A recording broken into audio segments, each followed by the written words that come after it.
نحمده ونصلي ونسلم على رسوله الكريم اما بعد فاعوذ بالله من الشيطان الرجيم بسم الله الرحمن الرحيم قال الله تبارك وتعالى في القرآن المجيد والفرقان الحميد بلسان النبي الكريم الأمين القسيم الجسيم النعيم الرؤوف الرحيم الذين آمنوا وتطمئن قلوبهم بذكر الله ألا بذكر الله تطمئن القلوب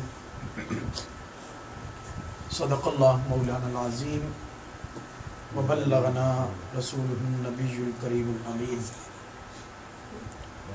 قال الله تبارك وتعالى في شان حبيبه صلى الله عليه وسلم ان الله وملائكته يصلون على النبي يا ايها الذين امنوا صلوا عليه وسلموا تسليما الصلاة والسلام عليك يا سيدي يا رسول الله وعلى آلك واصحابك يا سيدي يا حبيب الله الصلاة والسلام عليك يا سيدي يا نور الله وعلى آلك واصحابك يا سيدي يا نبي الله نہ دنیا سے نہ دولت سے نہ گھر آباد کرنے سے تسلی دل کو ملتی ہے خدا کو یاد کرنے سے اور زبان سے کہہ بھی دیا لا الہ تو کیا حاصل دل و نگاہ مسلمان نہیں تو کچھ نہیں۔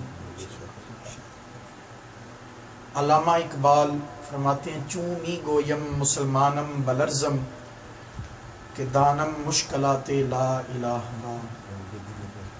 اسی طرح کلمہ شریف کے حوالے سے بڑے خوبصورت جملے کہے گئے کہ یہ کلمہ نبی سے ملاتا ہے، وحدت کا جام پلاتا ہے، تو کیوں پڑھنے سے شرماتا ہے، حق لا الہ الا اللہ۔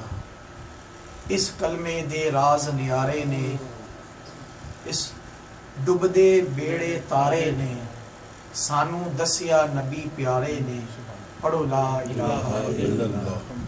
ایک کلمہ عرشوں آیا ہے، جبریل امین لے آیا ہے، نبی پاک نے خود فرمایا ہے کہو لا الہ الا اللہ۔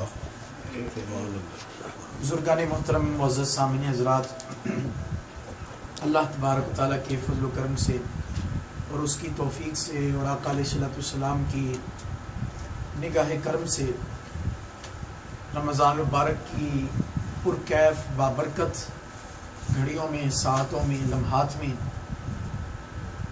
آج ہم سب درس حدیث کی چوتھی نشست میں اس وقت حاضر ہیں، اور کل ہم نے ذکر الہی کی فضیلت، برکت اور اہمیت کے موضوع کو شروع کیا، تو اس والے سے آج اس کی دوسری نشست ہے، دوسرا پارٹ ہے ذکر الہی کے والے سے۔ اللہ کی یاد جس کو نصیب ہو جاتی ہے اس پہ رب تعالیٰ کا بڑا خاص کرم ہو جاتا ہے۔ اللہ تعالیٰ کی یاد بہت بڑی نعمت ہے۔ اللہ کی یاد کی اس نعمت کا اندازہ اسی بات سے لگایا جا سکتا ہے، اس کا سب سے بڑا فائدہ اللہ کی یاد کا یہ ہوتا ہے کہ بندہ گناہوں سے محفوظ ہو جاتا ہے۔ بے شک بندہ گناہ کرتا ہی تب ہے جب وہ غافل ہوتا ہے، اور اللہ کی یاد سے اس کا دل خالی ہو جاتا ہے تو وہ جو ہے وہ گناہوں میں مبتلا ہو جاتا ہے۔ کل ہم نے بات کی تھی ذکر کی، زبان کے ساتھ اللہ کے ذکر کی، ذکر لسانی، ذکر باللسان۔ آج ہم بات کرتے ہیں ذکر قلبی کی۔ ذکر قلبی کیا ہے؟ یاد رکھیں سب سے افضل اور سب سے بہترین جو ذکر ہے وہ قلب کا ذکر ہے، قلب کا ذکر ہے۔ اگر قلب، دل انسان کا یاد الہی سے خالی ہو، پھر زبان اللہ اللہ کرتی رہے، وہ جتنا مرضی زبان ذکر کرتی رہے، انسان کو ذکر کی برکات حاصل نہیں ہوتی، اس کی اصل نورانیت اور روحانیت حاصل نہیں ہوتی۔ زبان کا ذکر بھی بندے کے لیے فیض والا، نورانیت والا، روحانیت والا تب ہوتا ہے جب دل بیدار ہو اور دل میں اللہ کی یاد جو ہے وہ بسی ہو، تب جو ہے وہ زبان والا ذکر بھی انسان کے لیے مفید ثابت ہوتا ہے اور نفع بخش ثابت ہوتا ہے، اس کے لیے فیض والا اور نورانیت والا اور روحانیت والا اور نتیجہ خیز اثر والا ثابت ہوتا ہے کہ دل میں اللہ کی یاد بسی ہو. اس لیے دل کے ذکر کو سب سے افضل ذکر کرا دیا گیا. اور نبی کریم صلی اللہ علیہ وسلم نے تو یہاں تک فرمایا، آقا علیہ السلام نے فرمایا لِكُلِّ شَيْءٍ سَقَالَةٌ وَسَقَالَةُ الْقُلُوبِ ذِكْرُ اللَّهِ. فرمایا ہر چیز کی پالش ہوتی ہے. کسی چیز کو چمکانا چاہتے ہیں، اس کو اجلا کرنا چاہتے ہیں، اس کی چمک بڑھانا چاہتے ہیں، تو کوئی نہ کوئی چیز ہوتی ہے. تو یہ جو دل ہے، تو یہ دل بھی جو ہے میلا ہو جاتا ہے، یہ گناہوں سے میلا ہو جاتا ہے. عام چیزوں کی میلا پن ہمیں نظر آتا ہے، لیکن اس کا میلا پن نظر نہیں آتا. لیکن اس کے میلا پن کی اور اس کے زنگ آلود ہونے کی جو کچھ علامات ہوتی ہیں، وہ علامات یہ ہیں کہ انسان کے دل سے نرمی ختم ہو جاتی ہے، انسان کے دل جو ہے وہ سخت ہو جاتا ہے. اور دل کی سختی یہ ہے کہ وہ اللہ کی یاد سے محروم ہو جانا. دل کا اللہ کی یاد سے محروم ہو جانا ہی جو ہے یہ دل کی سختی ہے. اس کو قرآن نے مینشن کیا ہے. یہ میں اپنی وضاحتی جملے نہیں بول رہا یا کوئی تقریری یا خطابی جملے نہیں، قرآن نے خود کہا ہے فَوَيْلٌ لِلْقَاسِيَةِ قُلُوبُهُم مِّن ذِكْرِ اللَّهِ. فرمایا ہلاکت ہے، بربادی ہے ان دلوں کے لیے جو سخت ہو چکے ہیں اللہ کے ذکر سے. کیا مطلب؟ اللہ کے ذکر سے منہ موڑ کے، اللہ کے ذکر سے جو خالی ہیں ان دلوں کے اندر سختی پیدا ہو چکی ہے. یعنی جو دل اللہ کی یاد سے غافل ہوں اور اللہ کی یاد سے خالی ہوں، وہ دل سختی والے دل کہلاتے ہیں. تو اب ان کی سختی کو دور کیسے کیا جائے، ان کے میلے پن کو اور ان کے زنگ کو دور کیسے کیا جائے؟ تو آقا علیہ السلام نے فرمایا دل کو چمکانا چاہتے ہو، دل کو اجلا کرنا چاہتے ہو، یہ دل یاد رکھیں، انسان کے سینے کے اندر جو دل ہے یہ اللہ تعالیٰ کی بہت بڑی نعمت ہے. یہ اتنی بڑی نعمت ہے کہ اگر اس کی حفاظت کی جائے نا، اس کی حفاظت کی جائے تو حدیث پاک ہے، نبی کریم صلی اللہ علیہ وسلم نے فرمایا قلب المؤمن عرش اللہ. مومن کا دل تو جو ہے وہ اللہ کا عرش ہے. اللہ کا اب عرش کیا ہوتا ہے؟ جو عرش بولا جاتا ہے، عرش کا مطلب اللہ کا عرش سے مراد جہاں رب کے جلووں کا ظہور ہوتا ہے، وہ جگہ جو رب تعالیٰ کے جلووں کا مرکز ہے. اس دل کو اگر صاف رکھا جائے، اجلا رکھا جائے، اس برتن کو جو ہے وہ ناپاکی سے پاک رکھا جائے، گناہوں کی غلاظت سے پاک رکھا جائے، تو یہ اللہ کا عرش یعنی رب تعالیٰ کے جلووں کا مرکز بن جاتا ہے. اسی لیے حدیث پاک، ایک اور حدیث پاک، حدیث قدسی، اللہ تعالیٰ فرماتا ہے لا یسعنی ارضی ولا سمائی ولکن یسعنی فی قلب عبد المؤمن او کما قال علیہ السلام. نبی کریم صلی اللہ علیہ وسلم فرماتے ہیں کہ اللہ فرماتا ہے کہ میرے جلوے نہ زمین میں سما سکتے ہیں، میرے جلوے نہ آسمان میں سما سکتے ہیں. میرے جلووں کے سامنے زمین بھی چھوٹی ہے، آسمان بھی چھوٹی ہے. اب ذرا اندازہ کریں زمینوں کی وسعتوں کا اور آسمانوں کی وسعتوں کا اندازہ کریں. ہم انسان ہونے کے ناطے ان کی وسعتوں کا اندازہ ہی نہیں لگا سکتے. تو اللہ تعالیٰ فرماتا ہے میرے جلوے اتنے وسیع ہیں کہ میرے جلووں کے سامنے آسمان بھی چھوٹے ہیں، زمین بھی چھوٹی ہے. میرے جلوے نہ تو زمین میں سما سکتے ہیں نہ آسمان میں سما سکتے ہیں. لیکن اے بندہ مومن، تیرے دل میں یہ صلاحیت رکھی ہے، تیرے دل میں یہ وسعت رکھی ہے کہ میرے وہ جلوے جو نہ زمین میں سما سکے نہ آسمان میں سما سکیں، اے بندہ مومن وہ تیرے دل میں سما جاتے ہیں. سبحان اللہ، نعرہ تکبیر، نعرہ رسالت، وہ تیرے دل میں جو ہے وہ سما. اس لیے کسی نے کہا نہ کر منت تو خواج خضر دی تیرے اندر آب حیاتی ہو. نہ کر منت تو خواج خضر دی تیرے اندر آب حیاتی ہو. یہ اسی طرف اشارہ ہے. اور کہنا وچے بیڑے وچی چیڑے وچی ونج مہانے ہو 14 طبق دلے دے اندر، 14 طبق دلے دے اندر تمبو وانگے تانے ہو. یہ ایسے تو نہیں بزرگوں نے باتیں کی. یہ دل جو ہے اتنی وسیع، اس کے اندر وسعت ہے جو آسمانوں کے اندر وسعت نہیں ہے، جو زمینوں کے اندر وسعت نہیں ہے. رب نے وہ اس دل کے اندر وسعت رکھی ہے. لیکن ضرورت اس بات کی کہ اس کی حفاظت کی جائے. شرط یہ ہے کہ اس کی حفاظت کی جائے، اس کو پاک رکھا جائے. جب یہ پاک رہے تو پھر یہ اس قابل ہوتا ہے کہ اس میں رب کے جلوے سما سکے اور رب کے جلووں کا مرکز بن سکے.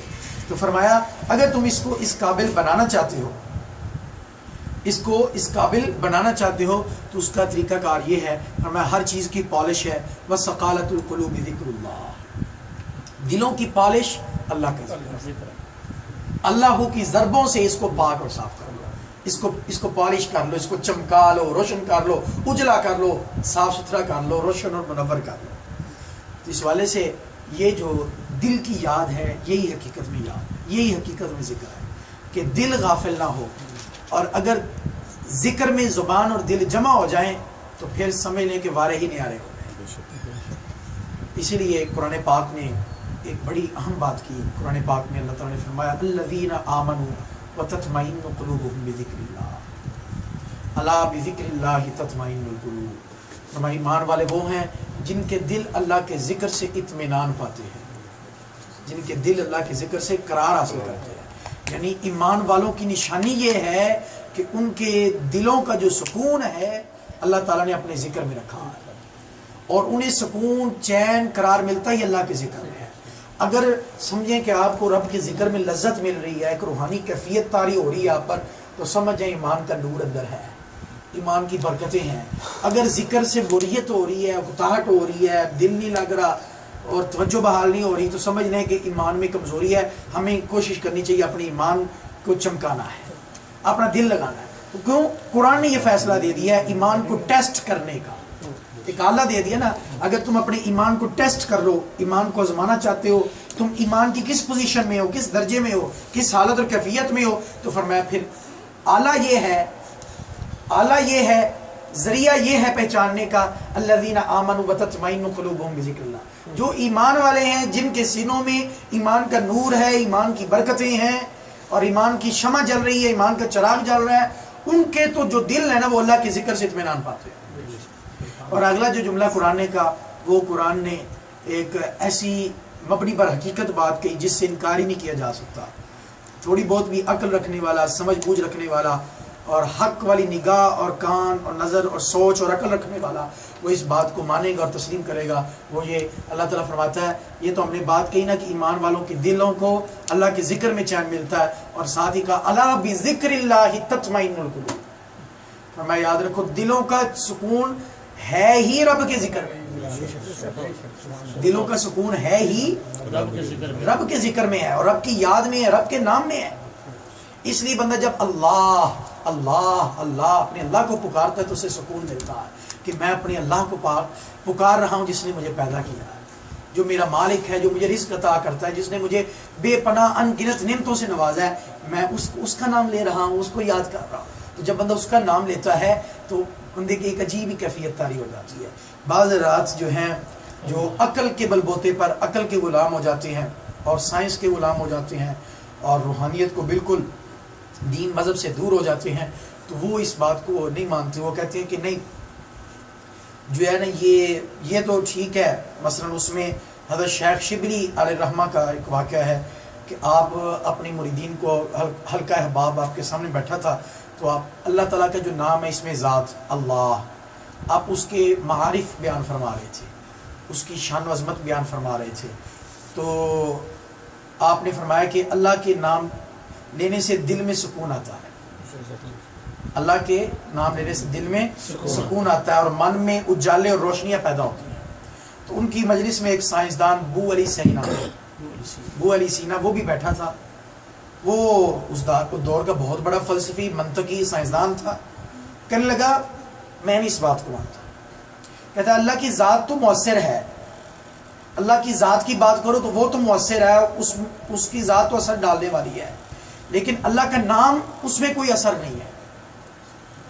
انکار کر دیا اس نے کہ اللہ کے نام میں کوئی، اس کا ایک فلسفہ تھا، اس کی ایک عقل تھی، اس نے فلسفہ یہ بیان کیا، اس نے کہا کوئی بھی چیز ہوتی ہے اس کی 4 صورتیں ہوتی ہیں، کوئی بھی چیز آپ لے لو اس کی 4 شکلیں 4 صورتیں ہوتی ہیں۔ ان 4 صورتوں کا نام یہ ایک ہوتا ہے خارجی، ایک ہوتا ہے ذہنی، ایک ہے کتابی، ایک لفظی۔ یہ